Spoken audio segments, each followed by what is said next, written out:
joined by Stuart, our leading man, Mr. Stuart Riley, ladies and gentlemen.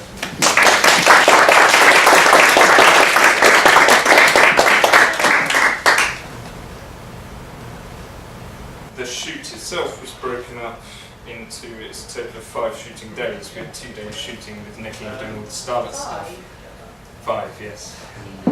4 weeks later, after making the posters and the videos of Starlet going nuts in the computers, that's when we got Stu in. Spent 2 days with Stu shooting all of his stuff and all the stuff around the flags and the stuff on the computer screens.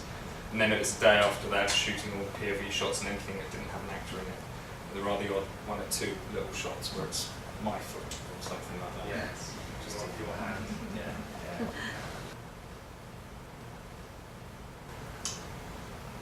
Yeah, I think so, because,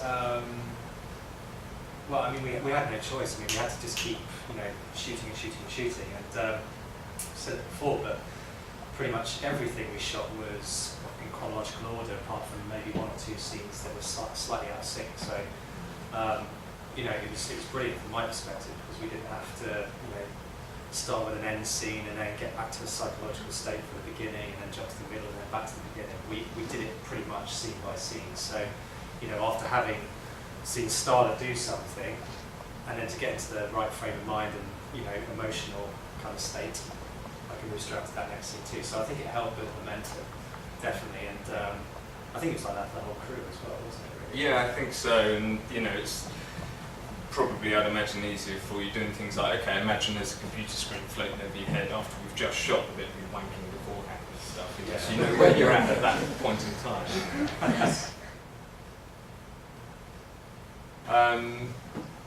I'm not entirely sure how long it actually took, but I very kindly, my wife took the children away a couple of times for 2 weeks at a time to stay with grandparents, so I could just be shut indoors, curtains shut, and just working on it. And yeah, so I make a joke of it, but yes, my gun started bleeding and I started seeing little dark shapes moving around the place. And so instead of it being, a personal experience that was turned into a film, it was a film that became my personal experience. And, that's what so twisted death of a lonely filmmaker. Definitely. Without any shadow of a doubt, yeah. Well, I think that you said initially that your first plan was to film it in 1 shot, just follow me around. Yeah, just 1 shot throughout the entire thing. Yeah. So I think, and as it developed, it was like, well, you know what? There's a lot of other things we could do, like shooting all the little insects and the spiders and stuff. So there's a kind of microcosm in this tiny little universe of his, and that was really nice actually doing those things. So yeah, we decided, screw the 1 shot thing. We'll do lots and lots and lots of different clips. So one thing I didn't realise was that when I arrived on set, Will showed me around the space, and I went into the bathroom, and there were all these nail clippings and a dead fly and bits of hair and all this kind of stuff. And I like the anecdote that actually you told your wife, hadn't you, to leave that bathroom alone for a month or 2, and you just been adding to all this filth. Yeah, that was our She had to leave, which she had to live in. Yeah. We had another bathroom, a clean one that we were actually using, but this one I said, look, can we just leave it and I'll keep clipping my nails and shaving stuff in there and just let it get disgusting. But yeah. And it was, well, I remember just before we shot that stuff, she said, Will, I found a dead fly on a windowsill, do you want it? And I was like, yes! It became a star. Did you at least pay for a cleaner at the end of it? No, I had to blood in the shower, actually. I don't know if I mentioned to you.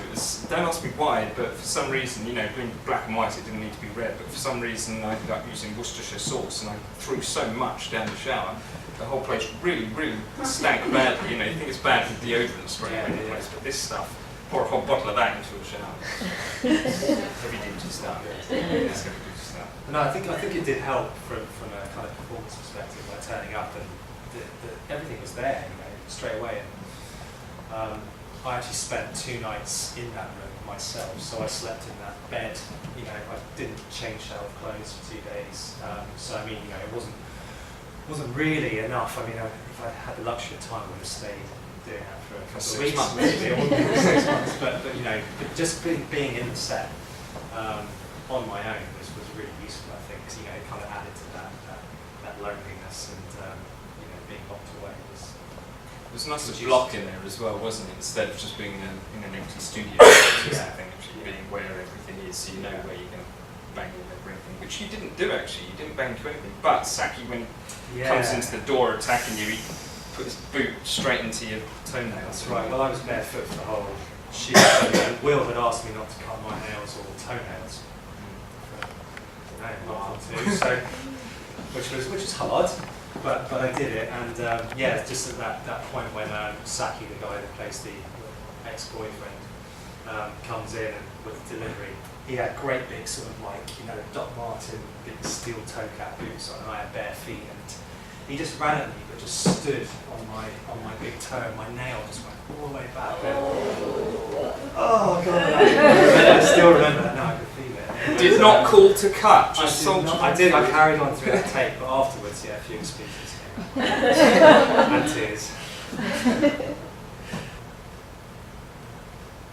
The whole thing came out of, figuring whether we've got the stuff we need to make a film, so what we could make a film. So bit by bit, the idea developed into a script, and then the script got turned into something that could actually be shot. Really means you've got a hell of a lot of artistic freedom, so you can, yes, you have to crunch it into that amount of time, but I think that went into the mentality right from the ground up, of coming up with the idea and what the film was going to be, and so, okay, he's an agoraphobic and we don't leave his flat, and we get snapshots of the outside, he sits in his window looking up, people go past, and that kind of thing. So it's doable, but without it being a case of we've written this with this budget in mind. Didn't take long, because the initial idea or the character breakdown was based on a story that I'd written years earlier. And so that was in place, but wanted to put these extra elements in if it was going to be made into a film. I don't know, when I first mentioned it to you, I don't think I'd done the draft or anything. I'm struggling to remember.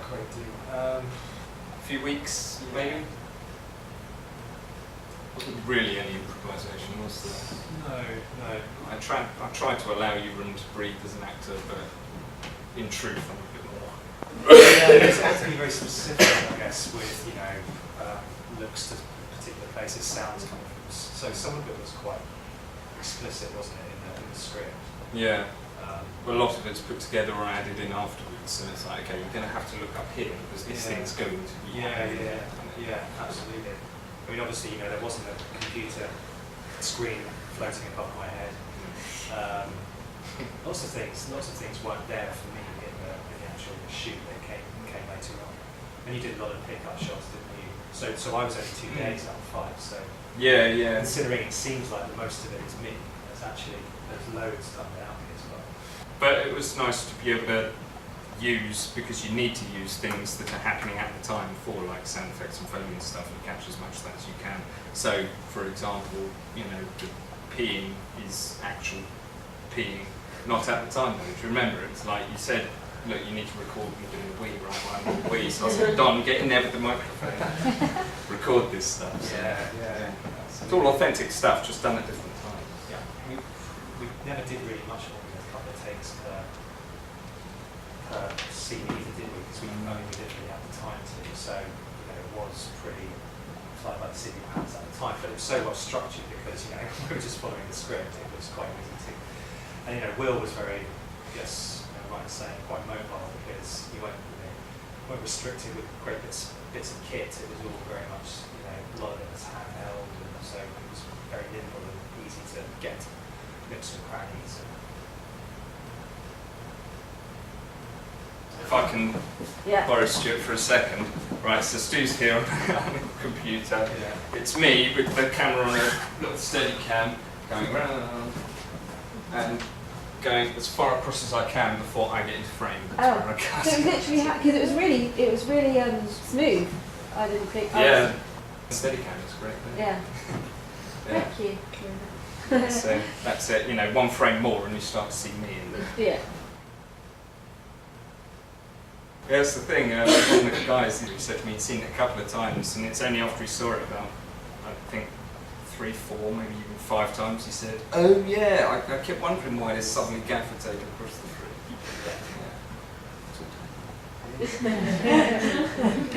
It's totally plausible that this guy's not leaving his house at all, so everything that sort of starts to go wrong or breaks, I'll just stick some gaff around that, so it's not too obvious straight away. That's filmmakers' toolkit anyway. One of the most useful things I read in the first book I ever read about filmmaking said about gaffer tape. Why is it like the Force? Because it has a light side, a dark side, and it holds the universe. Perfect. That's the answer to everything.